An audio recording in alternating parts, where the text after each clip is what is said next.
नमस्कार. एकाक्षी MPSC मध्ये आपल्या सगळ्यांचं स्वागत आहे. बघा, पंचायत राज सिरीज स्टार्ट करायची आहे, त्याच्यासाठी मी हा व्हिडिओ घेऊन आलेली आहे. पण त्यापूर्वी काही मुद्दे मला तुमच्याशी बोलायचे आहे, डिस्कस करायचे आहेत. ठीक आहे. खूप दिवसांनी आता कॉन्स्टंट मला वेळ मिळालाच नाही खूप बोलायला तुमच्याशी. पूर्वी तरी मी लेक्चरच्या मध्ये काही गोष्टी शेअर करायची, आता तसं काही होत नाही आहे आणि तसं काही होणार पण नाही. फक्त आता आपण अभ्यासाशी रिलेटेड जास्त बोलत जाणार आहोत आणि मला असं वाटलं आता वेळ आहे, तर मला आता इच्छा आहे काही गोष्टी बोलण्याची, तर बोलून घेऊ आणि नंतर मी पंचायत राज सिरीजविषयी बोलणार आहे. पहिला मुद्दा मला तुम्हाला हा सांगायचा आहे की तुम्ही जेव्हा मला काही सजेशन्स देतात की मॅडम, आता काही जण तर तुम्ही नवीन आहात पण त्यांचं पण बॉन्डिंग वाढलं आहे. जे कोणी नवीन आहे त्यांनाही कळतं मॅडम आपल्या कमेंट्सला उत्तरं देतात, रिप्लाय पण करत असतात. जे माझे ओल्ड स्टुडंट आहेत, ज्यांना मी नावानिशी ओळखते, ओळख माझी पर्सनली कोणाशीही नाही आहे. हे बॉन्डिंग फक्त आणि फक्त ऑनलाईन निर्माण झालेलं आहे. बघा, मी बॉन्डिंग हा शब्द त्याला देते आहे. हे जे नातं निर्माण होतं ना, हे खूप अनमोल असतं माझ्या दृष्टीने तरी. एकमेकांशी ओळख नसताना सुद्धा तुम्ही माझ्याशी अटॅच होणं, मी तुमच्याशी अटॅच होणं. इवन मी ऑनलाईन नाही, ऑफलाईनच्या विद्यार्थ्यांना सुद्धा सांगते वर्गात शिकवताना. दोन प्रकारचे स्टुडंट माझ्या खूप लक्षात राहतात. एक तर खूप त्रास देणारे, विनाकारण त्रास देणारे. एक तर खूप त्रास देणारे किंवा प्रश्न विचारणारे, शंका विचारणारे किंवा माझ्याशी चांगले वागणारे. आता कधी कधी रस्त्यात भेटतात, बोलतात. आता फॉर एक्झाम्पल रेकॉर्डिंग, आणि मी सांगते मी आज अवांतर बोलणार आहे थोडंसं. ज्यांना फक्त पंचायत राज रिलेटेड ऐकायचं असेल त्यांनी व्हिडिओ पुढे करून टाका. ठीक आहे. किंवा आता समजा माझं रेकॉर्डिंग चालू असेल, मला काही अडचण आली तर तिथे स्टुडंट्सच असतात. कधी कधी स्टुडंट्सच म्हणतात मॅडम काय प्रॉब्लेम आला आम्हाला सांगा, ते मला ते प्रॉब्लेम सॉल्व्ह करून देतात.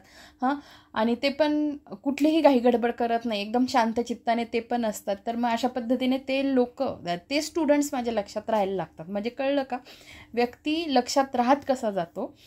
कारण इतके स्टुडंट्स असतात सगळेच, पण एखादा स्टुडंट असतो जो त्याच्या कमेंट्स रिस्पेक्टफुल असतात, खूप चांगला बोलतो.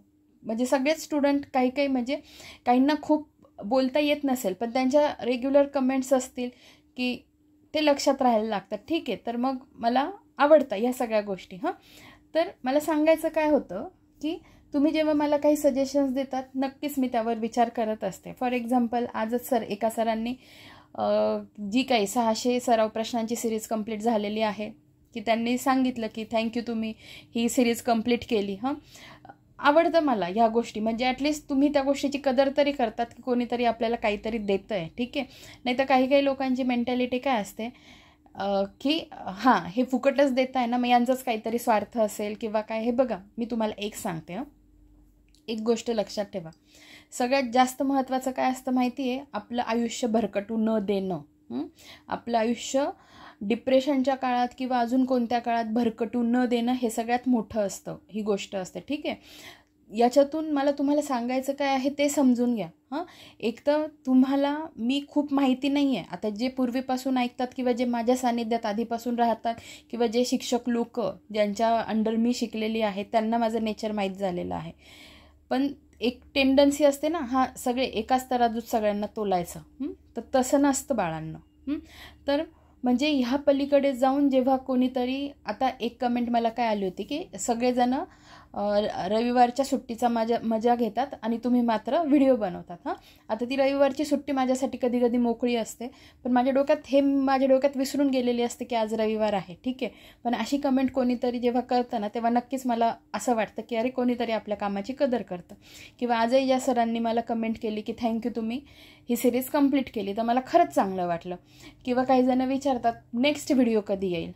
नेक्स्ट व्हिडिओ कधी येईल तेव्हा मी त्यांना सांगते की अशा वेळेत येईल. पण जेव्हा तुमच्याकडून ही कमेंट येते तेव्हा नक्कीच मला असं वाटतं की येस, कोणीतरी वाट बघतं आहे आणि आपण अजून वेळात वेळ काढून. आणि ॲक्च्युली जेव्हा सिरीज येत नाही, व्हिडिओमध्ये गॅप असतो, तेव्हा मी खरंच कोणत्या तरी वेगळ्या कामात बिझी असते. ठीक आहे.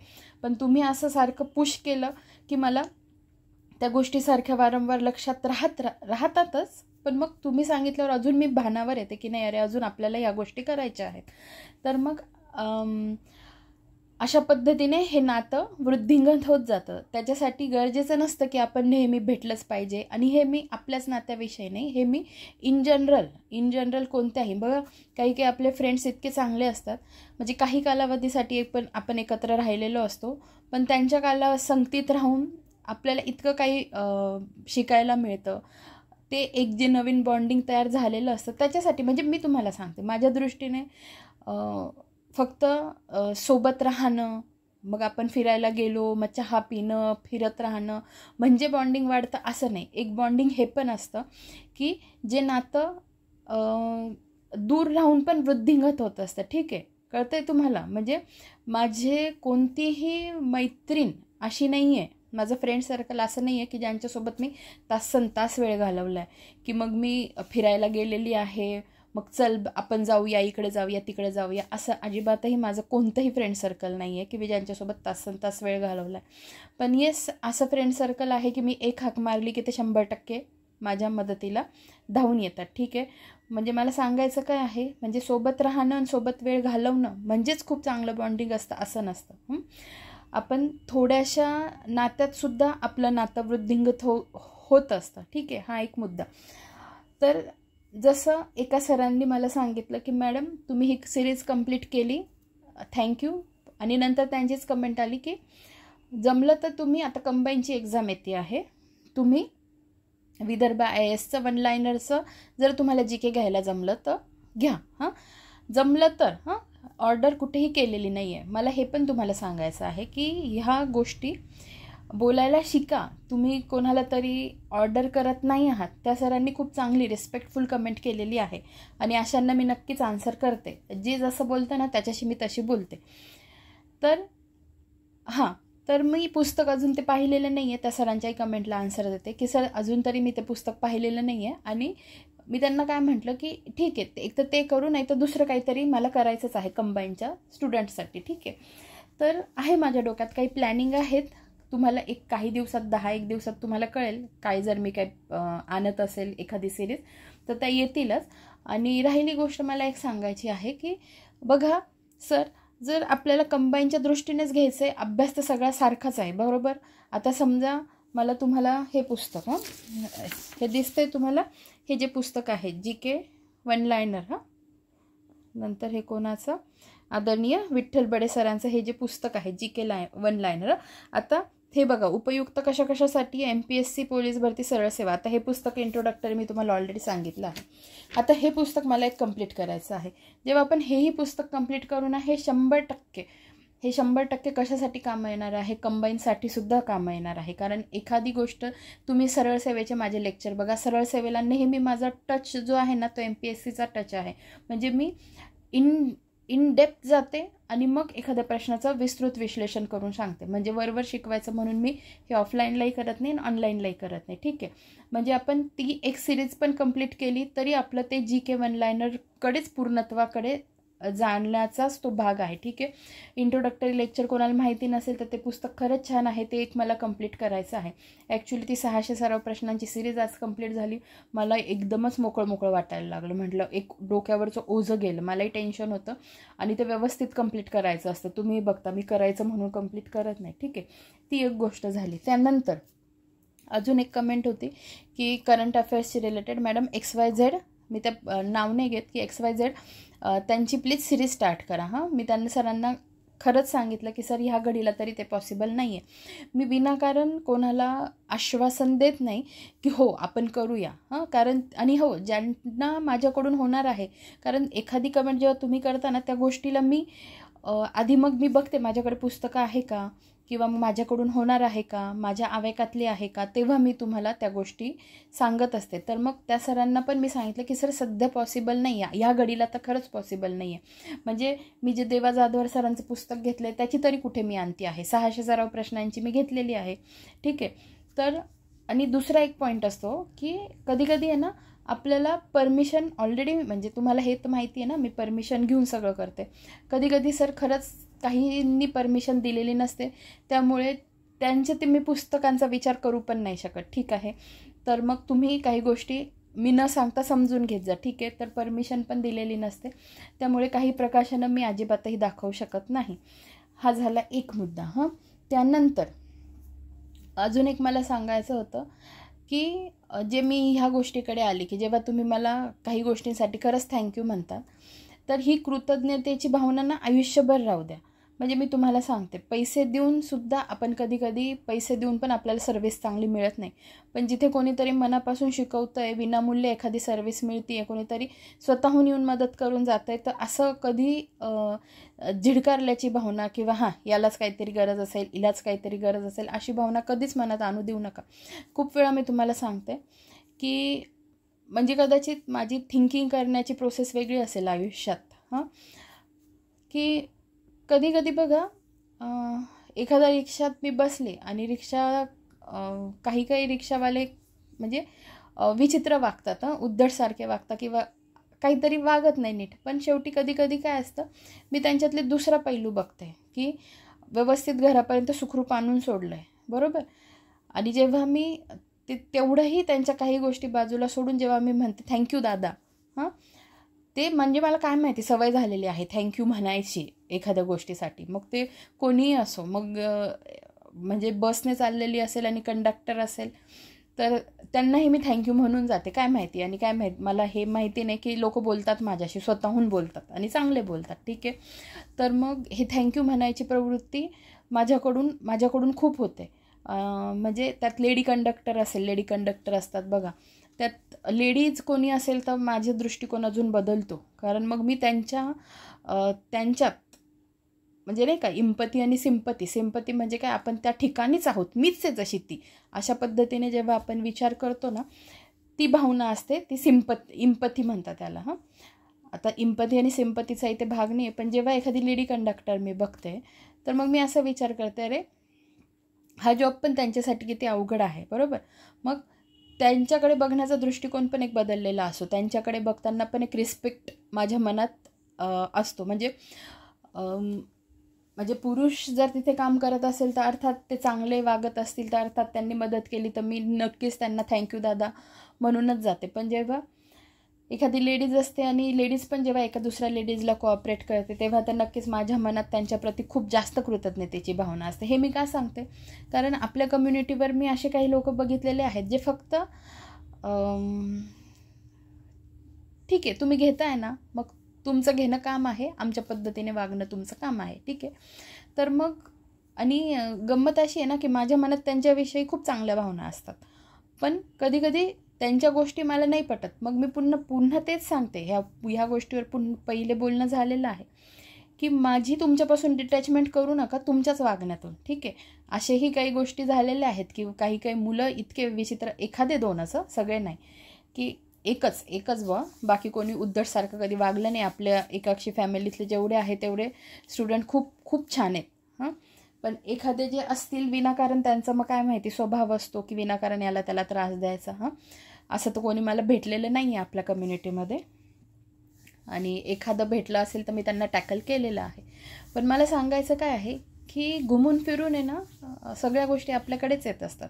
त्यामुळे देताना मनापासून देत जा. म्हणजे मी तर विद्यार्थ्यांना पण ऑफलाईनला सांगते, एखाद्या शिक्षकाची देण्याची इच्छा असेल ना, शिक्षक पण ओळखत जा की त्याला देण्याची किती इच्छा आहे. काही शिक्षकांची देण्याची इच्छाच नसते तर त्यांच्याकडून घेण्याची पण इच्छा करत जाऊ नका, कारण त्यांनी शिकवलेलं आपल्याला पचणार पण नसतं. जेव्हा एखादा खूप मनमोकळेपणाने देतो ना तेव्हा ते आपल्याला त्याच्याने आउटपुट पण येणार असतं. हे एवढं मी का बोलते, कारण ह्या सगळ्या फेजेसमधून मी गेलेली आहे. जर एखाद्या शिक्षकाला या गोष्टीचं टेन्शन येत असेल की अरे आपल्या शिकवण्याने याचा खूप फायदा होणार आहे आणि ह्याच पुढे निघून जाईल, या मेंटॅलिटीचे शिक्षकच नको आहे, ठीक आहे. आणि मी आधीपासून सांगितलं, गुरु हा माझ्यासाठी सगळ्यात म्हणजे शिक्षक किंवा गुरु हे माझ्यासाठी सगळ्यात मोठं पद आहे. सगळं म्हणजे वकील असो, डॉक्टर असो, इंजिनियर असो, कोणतेही शिक्षक हा पेशा माझ्यासाठी सगळ्यात वरच्या लेवलला याच्यासाठी आहे. गुरु हा सगळ्यात, कारण डॉक्टर बनलं तर डॉक्टर बनायला पण आम्हाला कोण शिकवतं, शिकवणारा कोण असतो, गुरुच असतो ना आमचा. तुम्ही वकील झाले, वकिलीसाठी पण तुम्ही कोणाच्या अंडर प्रॅक्टिस करता, जो तुम्हाला शिकवतो तो कोण असतो, गुरुच असतो ना. म्हणजे सगळ्या याच्यात गुरु असतो, हां. त्यामुळे म्हणजे शिकवणारा, गाईड करणारा कोणीतरी गुरु असतो. त्यामुळे हे पद माझ्यासाठी खूप अमूल्य आहे लहानपणापासून, आणि त्याला मी नेहमी 100% न्याय देण्याचा प्रयत्न करते. आणि तुम्ही पण नेहमी विनम्र राहूनच वाटचाल करत जा. बरं ठीक आहे, एवढं तर मला झालं आहे. सांगून ही एक गोष्ट मला सांगायची होती की माझ्या आवाक्यातल्या गोष्टींना मी तुम्हाला होकार देत असते आणि ज्या नसतील माझ्या आवाक्यातल्या त्या मी तुम्हाला डायरेक्ट सांगत असते. हां, आणि मी एवढं का सांगते माहिती आहे, कारण आहे ना तुम्हाला तुमच्या एखाद्या गोष्टीला रिप्लाय देण्यासाठी, फॉर एक्झाम्पल आत्ताच एका स्टुडंटची कमेंट होती की मॅडम कंबाईन याच्यासाठी मी अभ्यास कसा करायचा, कंबाईनसाठी करंटचा अभ्यास. त्या सरांचे दोनदा मेसेज होते. ठीक आहे, त्यांच्या पहिल्या मेसेजला मी मोठं आन्सर केलेलं. बघा मला काय गरज पडली एवढं इन डिटेल जाऊन आन्सर करायची. पण मी काय विचार करते, ह्या फेजमधून मी गेलेली आहे, चुकीचं मिसगाईड करून मला काय मिळणार आहे. मग मी हा विचार करते की आत्ताच्या घडीला तुम्हाला काय हवं आहे. तर मग मी त्यांना त्या पद्धतीने सांगितलं. त्याच्यानंतरही त्यांचा एकदा मेसेज आला, मी त्यांना हे सांगितलं. त्यांनी सांगितलं 21 डिसेंबरच्या एक्झामसाठी मी करंटचा अभ्यास कसा करू. आता बघा मी त्यांना एक उत्तर दिलं. मी त्यांना म्हटलं काही नाही, डायरेक्ट यूट्यूबवर जर कुठे मॅरेथॉन सेशन करंटचे असतील तर बिनधास्त ते बघायला सुरुवात करा. आणि मी जर माझं मॅरेथॉन सेशन आणलं तर ते 100% बघा. आता इथे एखाद्या गोष्टीसाठी माझंच बघा, माझंच हे करा, यात सांगण्यात काहीही पॉईंट नाही आहे. एखाद्याचं, आणि जर मी राबवत नाही आहे तर मग मी एखाद्याला माझ्यासाठी का बांधून ठेवायचं, बरोबर. तर मग एखाद्याचे मार्ग मोकळे होणे महत्त्वाचं आहे. तो तुमच्याकडेच थांबणं, त्याने तुमचंच बघणं, या गोष्टी माझ्यासाठी महत्त्वाच्या नाही आहे. मी आधीपासून सांगते, जरी माझं स्वतःचं यूट्यूब चॅनल असेल तरी दुसऱ्यांचे जिथे तुम्हाला क्वालिटी मिळत असेल ना तिकडून त्या ज्ञान ग्रहण करा आणि पटकन ह्या चक्रव्यूहातून बाहेर पडा. ते त्या सरांना पण तेच सांगितलं. मॅरेथॉन सेशन जर तुम्हाला कुठे चांगले भेटत असतील करंटसाठीचे तर ते आत्तापासूनच ती सिरीज. आणि मॅरेथॉन सेशनच का सांगितलं, एखादं वाचायला का नाही, कारण मला असं वाटतं की ह्या गोष्टी म्हणजे आत्तापर्यंत तुम्ही थोडाफार तरी केला असेल, आणि समजा कोणाचं जरी काहीच झालं नसेल ना तरी त्यांनी मॅरेथॉन सेशन, ऑनलाईन लेक्चर करणं माझ्यासाठी दृष्टीने योग्य आहे. काहींना लेक्चर करणं अगदी म्हणजे हे वाटतं, अरे काही पण काय आता वाचायची गरज आहे. हे बघा, प्रत्येकाचा दृष्टिकोन वेगवेगळा असतो, प्रत्येकाची फेज वेगवेगळी असते, प्रत्येकाचं आयुष्य वेगवेगळं असतं. एखाद्या पुरुषाला जास्त वेळ मिळत असेल अभ्यासाला, काहींना अजिबातही मिळत नाही. मी तुम्हाला पूर्वी पण सांगितलं आहे, म्हणजे माझी स्वतःची बहीण स्टेट टॅक्स इन्स्पेक्टर आहे. मला माहिती आहे तिने कशा पद्धतीने अभ्यास केलेला आहे. काही अभ्यास नसतानासुद्धा तिने कसे लेक्चरवर फोकस करून माझ्या गायडन्स घेऊन तिने कशी परीक्षा क्रॅक केलेली आहे, ह्या गोष्टी मला माहिती आहे, म्हणून मी तुम्हाला सांगते. आणि जेव्हा मॅरेथॉन सेशन आपण बघतो त्यांनी टू द पॉईंट सांगितलेलं असतं आणि तेवढंच आपल्याला घ्यायचं असतं. वाचून समजा नाही झालं तुमचं, कधी काही गोष्टी आकलन करायला, जे फर्स्ट टाईम बघतोय म्हणजे फर्स्ट टाईम एखाद्याचा करंटचा काहीच झाला नाही पण त्याला करंटचा व्हिडिओ ऐकून जर 3 तासात त्याचं खूप होतं आहे तर काय हरकत नाही आहे तुम्ही ती गोष्ट करायला. ठीक आहे, तर मग अशा पद्धतीने मी जे रिअल असते ते गाईड करते. त्यामुळे कुठेही खोटेपणा करणं मला माझ्या आयुष्यात आवडत नाही आणि मी कधी भविष्यात करणार पण नाही. ठीक आहे, ही एक गोष्ट. त्याच्यानंतर मला एक सांगायचं होतं की जसे तुम्ही पंचायत राजविषयी मी बोलते, पण त्याआधी मला एक सांगायचं आहे की फॉर एक्झाम्पल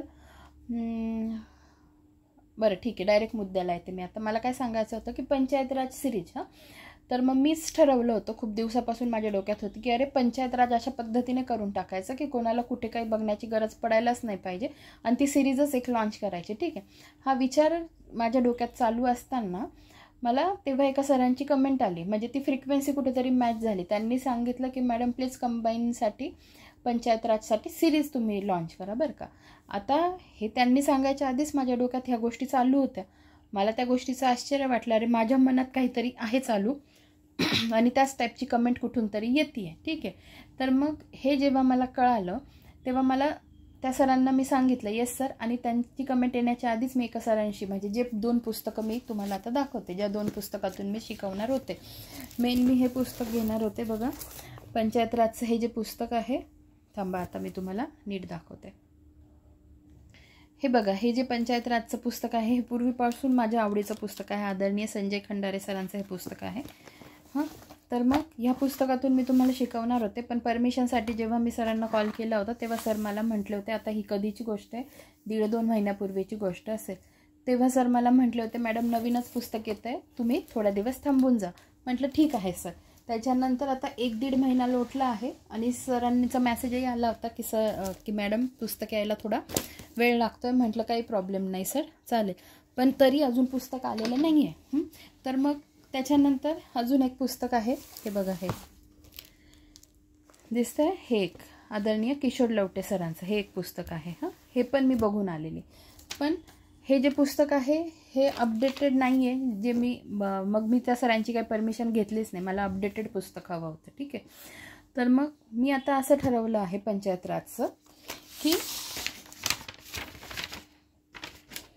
हां, तर मग नेमकं त्या सरांनी मला मेसेज करायला आणि माझ्या मनात ह्या सगळ्या गोष्टी चालायला ही एक वेळ झाली.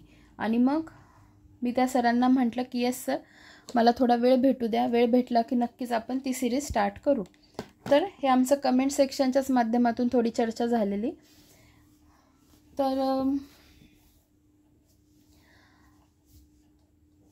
बरं, मला अजून एक सांगायचं आहे. आता ते कमेंट सेक्शनच्या माध्यमातून ती गोष्ट आली, थोडंसं याला ब्रेक करते आणि त्या गोष्टीकडे जाते. मला सांगायचं काय आहे की तुम्ही बघा, तुम्हाला हे दिसत असेल की कधी कधी एकाच व्यक्तीशी माझ्या कमेंट सेक्शनच्या माध्यमातून बोलणं चालतं. तर मग ती गरज असते त्याही व्यक्तीची आणि मग त्या व्यक्तीच्या प्रश्नांना मी उत्तरं देत असते. ठीक आहे, तर मग हे जे तुमचे प्रश्न आहेत ना, तर मग त्याच्यासाठीच मी तुम्हाला काय सांगितलेलं की मी तुम्हाला पुन्हा सांगते, माझा कॉन्टॅक्ट नंबर कोणत्याही स्टुडंटकडे नाही आहे आणि मी आत्ताच्या घडीला तो तुम्हाला देऊ शकत नाही. मी ऑलरेडी शॉर्ट व्हिडिओच्या माध्यमातून तुम्हाला ही गोष्ट सांगितलेली आहे. आणि जी माध्यम मी तुम्हाला सांगितलं की यूट्यूबच्या व्हिजिट कम्युनिटीमध्ये जायचं, तिथे तुम्ही माझ्याशी खरंच बोलू शकता. तुम्ही सिंगल कमेंट केली की मला लगेच विजिबल होते, मी लगेच, म्हणजे तुम्ही एक वेळ एखाद्या व्हिडिओच्या खाली कमेंट केली तर मला समजणार नाही. हां, व्हिडिओशी रिलेटेड तुम्ही करा, रिसेंट व्हिडिओ असेल तुम्ही केली, मला ती कमेंट झाली. पण जेव्हा व्हिडिओ ओल्ड होत जातो आणि म्हणजे कमेंटला कमेंट करणं, कळतं का तुम्हाला? एखादा ओल्ड व्हिडिओ असेल आणि त्याला कोणी नवीन बघते आणि त्याला जर कोणी म्हटलं मॅडम नाईस व्हिडिओ, हां, ती कमेंट येईल, पण तो फ्रेश कमेंट पाहिजे. पण जेव्हा एखाद्या कमेंटला कोणीतरी कमेंट केली आणि त्या कमेंटला स्टॅक करून कोणीतरी कमेंट करते, अशा कमेंट्स मला विजिबल होत नाही. फॉर एक्झाम्पल, एखाद्याने कमेंट केली नाईस व्हिडिओ, त्याला कमेंट करून कोणीतरी खाली लिहिलं आहे की मॅडम हे पुस्तक कोणतं आहे, मला हे या कमेंट वर्षभर दिसत नाही. माझं म्हणणं काय आहे, जर व्हिजिट कम्युनिटी ऑप्शन दिलेलं आहे तर मग तिथे जाऊन का नाही बोलत तुम्ही लोक? आणि मोबाईल नंबरचीच मागणी का करतात? हां, म्हणजे हे बघा, जेव्हा मला पॉसिबल होईल देणं तेव्हा 100% मी त्याच्यावर सेपरेट व्हिडिओ आणेल की this is my contact number and how to contact me and what is rules and regulation. काय आपले रूल्स अँड रेग्युलेशन्स असतील आपण बोलायला, थोडा अवधी तर द्या मला. तर म्हणजे मी ते सांगून सुद्धा तुम्ही लोक मागतात नंबर, तर काहीतरी तर आहे, मी नाही देऊ शकत पण मी ऑप्शन्स तर देते ना त्याला, आणि त्याच्याच माध्यमातून आपण संभाषण करतोय ना. तर मग आणि तुम्हाला शंकाच विचारायच्या आहे ना, उलट त्याच्याने तुमच्या शंकांनी बाकीच्या विद्यार्थ्यांना पण फायदा होतो. मग तुम्ही व्हिजिट कम्युनिटीच्या ऑप्शनमध्ये जाऊन बोलत जा की माझ्याशी, काय हरकत आहे? तर आणि तिथे केलेल्या कमेंट मला लगेच दिसतात, हे मला तुम्हाला सांगायचं होतं. तुम्ही म्हणजे आता मी तुम्हाला सांगते, आता तुम्हाला इवन असं की मॅडम ह्या नोट्स माझ्या आहेत, मी माझ्या हाताने काढल्या, त्याची इमेज जरी तुम्ही तिथे पेस्ट करू शकता, म्हणजे तिथे तुम्ही इमेज अपलोड करू शकता, इतकी फॅसिलिटी यूट्यूबने दिलेली आहे. हां, तर मग का नाही त्याचा तुम्ही फायदा घेत? त्यामुळे तुम्ही सध्या नंबरच्या मागे सध्या तरी लागू नका. ठीक आहे, हा एक मुद्दा मला सांगायचा होता. त्यानंतर अजून एक सांगायचं होतं की मग मी जेव्हा तुम्हाला एखाद्या गोष्टीसाठी कमिट करते की येस, जसं ह्या सरांना सांगितलं होतं की सर आपण करूया, फक्त मला थोडा वेळ मिळू द्या. तर त्या सरांचा मेसेज आला होता, म्हणजे कमेंट आली होती की मॅडम तुम्ही वेळ मिळाल्यावर करणार होत्या, तर मग कधी करणार आहेत, बरोबर? तर मी त्यांना रिप्लाय दिला की येस सर, आहे माझ्या लक्षात, मी व्हिडिओ तयार करते, इंट्रोडक्टरी लेक्चर तयार करते. हां, तर मला हे सांगायचं काय आहे याच्यातून की समजा ह्या सरांचं असू दे किंवा एका मॅडमचा कमेंट आलेली की मॅडम मी टेटचा अभ्यास करते, TETचा, आणि त्याच्यात आहे माणसाची उत्क्रांती. हां, तर प्लीज त्याच्यावर एक व्हिडिओ बनवा. आता ह्या गोष्टीला झालं असेल 1 महिना आय थिंक, आणि मी त्यांना म्हटलं होतं येस मॅडम मी आणि त्यांची कमेंट आल्यानंतर मी त्यांची कमेंट वाचली, नंतर पुस्तक बघितलं जे आपल्याकडे स्टेट बोर्डाचं आय थिंक 5वीचं पुस्तक आहे इतिहासाचं, ते मी बघितलं, म्हटलं अरे याच्यात आहे, आपण शिकवू. त्याच्यानंतर मी मॅडमला मेसेज केला, येस मॅडम म्हटलं मी करते, पण मला एक 4-5 दिवसांचा अवधी द्या. पण मला त्याच्यानंतर वेळ भेटला नाही. पण असं नाही आहे की त्या मॅडम माझ्या स्मरणातून निघून गेल्या. हे जे 3 उदाहरणं मी देणार आहे ना, ते मी माझ्या डायरीत त्यांच्या नावानिशी लिहून ठेवले. टेटच्या मॅडम, पंचायत राजचे सर आणि राजेश भराटे सरांच्या सिरीजसाठी एका सरांची खूप विनंती असते. तर मग असे 3 मी लिहून ठेवले की मला वेळ मिळाल्यावर आधी मला ह्या सिरीज कंप्लीट करायच्या. तर म्हणजे असं नाही आहे की मी तुमच्या गोष्टी विसरते. मी पण खूप सिन्सिअरली तुमच्या गोष्टी फॉलो करते. फक्त जेव्हा तुमचा पण तिकडून रिस्पॉन्स असतो ना, तेव्हा मला जास्त चांगलं वाटतं. आता जसं ह्या सरांनी मला विचारलं की मॅडम पंचायत राजचं तुम्ही करणार होते ना, आणि व्यवस्थित कमेंट होते. तर आहे, त्यांच्याही डोक्यात आहे.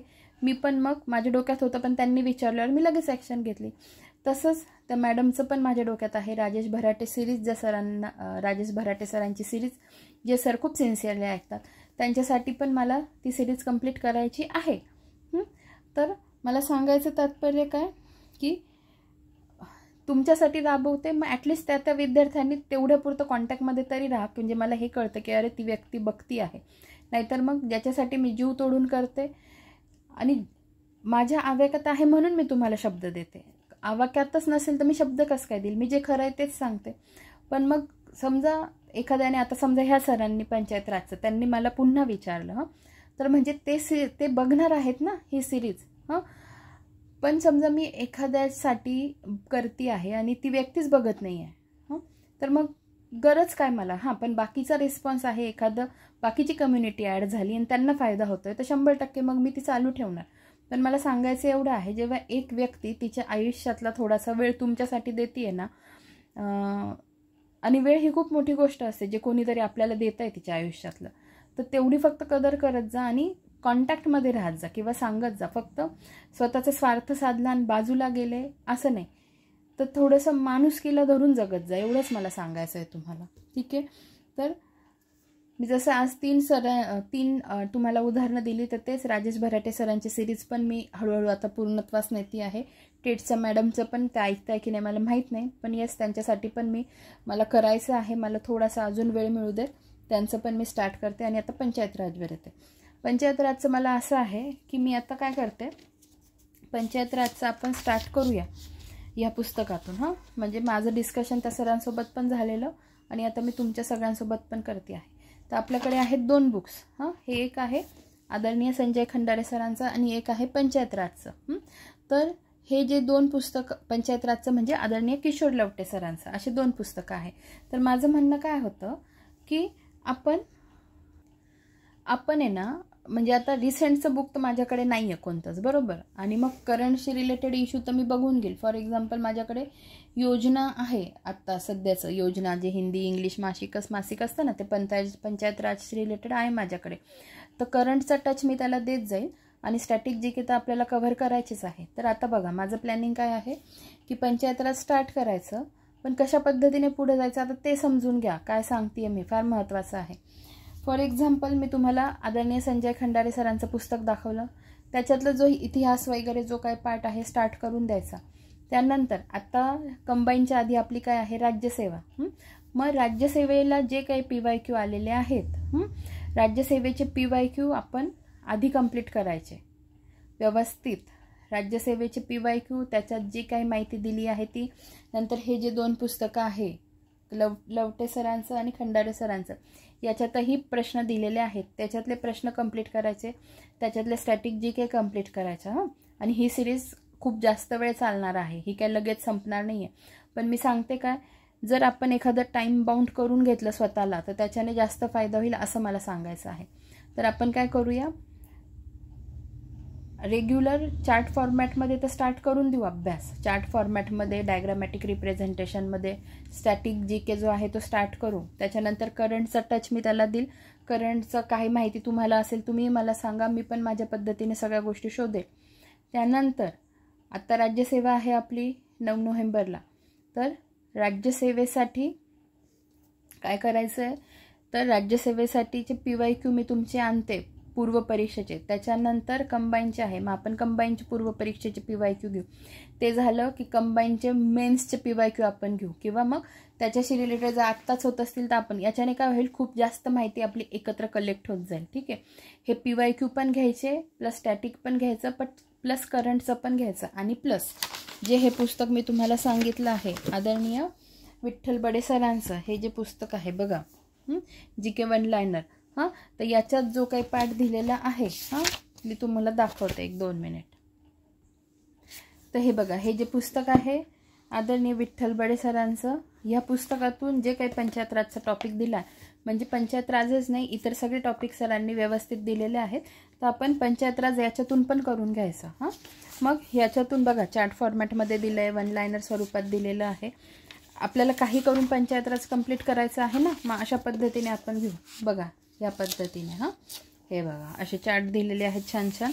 मग आपण या पद्धतीने पंचायत राज कंप्लीट केलं. मग सोर्स कोणताही असू देत, हां, म्हणजे नवीनच पुस्तक पाहिजे, आता हे पण नवीनच आहे, याच्यात पण अपडेटेड गोष्टी असतीलच. हां, तर मग आपण याच्यातूनही करायचं आणि प्लस PYQ पण करायचे, मग पूर्वचे करायचे, मुख्यचे करायचे, सरळ सेवेचे करायचे. आता फॉर एक्झाम्पल मी ऑलरेडी ग्रामप्रशासन म्हणून राजेश भराटे सरांच्या पुस्तकातून तुमचं खूप चांगल्या पद्धतीने व्यवस्थित करून घेतलेलं आहे. तुम्हाला माहीत नसेल तर तुम्ही ते तिथे जाऊन बघा, प्लेलिस्टमध्ये ग्रामप्रशासन मी तुमचं खूप व्यवस्थित करून घेतलेलं आहे. हां, तर मग म्हणजे व्हिडिओ नाही आहे त्याच्यात असं नाही आहे, व्हिडिओ ऑलरेडी आहेत, खूप सारे व्हिडिओ आहेत. तर तुम्हाला तर अशा पद्धतीने तुम्हाला कळलं मला सांगायचं काय आहे. तर अशा पद्धतीने आपण पुढे पुढे मार्गक्रमण करूया की बरं ठीक आहे. आता मी काय तेच सांगत नाही, पुन्हा तुम्हाला समजलं असेल की म्हणजे ह्याही पुस्तकातलं करू आणि प्लस स्टॅटिक करू, करंट करू, PYQ करू. ठीक आहे, अशा पद्धतीने आपण पंचायत राजचं एक स्पेशल प्लेलिस्ट तयार करते ज्याच्यात फक्त पंचायत राज रिलेटेडच गोष्टी असतील. ठीक आहे, म्हणजे पंचायत राजचं जे भेटेल तुम्हाला त्याच्यात भेटून जाईल. हां, एवढंच मला तुम्हाला सांगायचं होतं. आणि कृपया कॉन्टॅक्ट नंबरसाठी सध्या तुम्ही ॲडजस्ट करा, जेव्हा मला खरंच पॉसिबल होईल तेव्हा मी नक्कीच तुम्हाला देईल. सध्या तरी तुम्ही व्हिजिट कम्युनिटीमध्ये जा आणि तिथे मला ते सोयीस्कर तुम्हालाही पडेल, तुम्हाला माझ्यापर्यंत पोहोचता येईल जेव्हा तुम्ही तिथे मला एखादी कमेंट कराल तेव्हा. नाहीतर एखाद्या व्हिडिओच्या खाली व्हिडिओ रिलेटेड केली तर ती नवीन नवीन दिसते, नंतर मला शोधायला प्रॉब्लेम होतो. ठीक आहे, ज्यांना खरंच जेन्युइन प्रॉब्लेम असेल त्यांच्यासाठी मी एवढं पोटतिडकीने सांगत आहे. हां, तर याच्या खाली तुमचे काही सजेशन्स असतील तर नक्कीच मनमोकळेपणाने सांगा, आपण त्याच्यावरही चर्चा करू, काही हरकत नाही आहे. हां, तर मग राज्यसेवा आहे, राज्यसेवेचं करू, मग कंबाईन आहे आणि सोबत सरळ सेवेसाठी पण या सगळ्या गोष्टी, म्हणजे कळतं ना तुम्हाला, मिक्स्ड सगळं होतं आहे. आणि कंबाईनसाठी असेल तुमच्या डोक्यात काही अजून, आणि हां कंबाईन येते आहे त्या सरांना सांगते ज्यांनी कंबाईनसाठी मला आज विचारलं होतं. तर सर कंबाईनसाठी तुम्ही वन लायनर मला विचारलं, ठीक आहे, तिथे चांगलीच गोष्ट आहे, पण ऑलरेडी कंबाईनसाठीचे PYQ मी स्टार्ट केले होते. तुम्ही प्लेलिस्टमध्ये जा, कंबाईन पूर्व परीक्षेचे PYQची सिरीज मी स्टार्ट केली होती. ठीक आहे, काही कारणास्तव त्याच्यात खंड पडलेला आहे, पण तुम्ही ती PYQची सिरीज जर बघायला स्टार्ट केली तर तुम्हाला नक्कीच फायदा होईल. आणि अजून मला काही जर भेटलं तर भेटलं म्हणण्यापेक्षा मी PYQच आता पुन्हा पहिल्या पद्धतीने स्टार्ट करणार आहे. तर आपण अशा पद्धतीने पुढे पुढे मार्गक्रमण करूया. हां, काही असतील तर नक्कीच तुमचे सजेशन्स मला कमेंट सेक्शनच्या माध्यमातून नक्की द्या. मग त्यानुसार आपण बदल करू जर मला योग्य वाटलं तर, कारण मलाही माझ्या सोयीने बघावं लागतं, सगळ्या गोष्टी मलाही ॲडजस्ट कराव्या लागतात. ठीक आहे, धन्यवाद.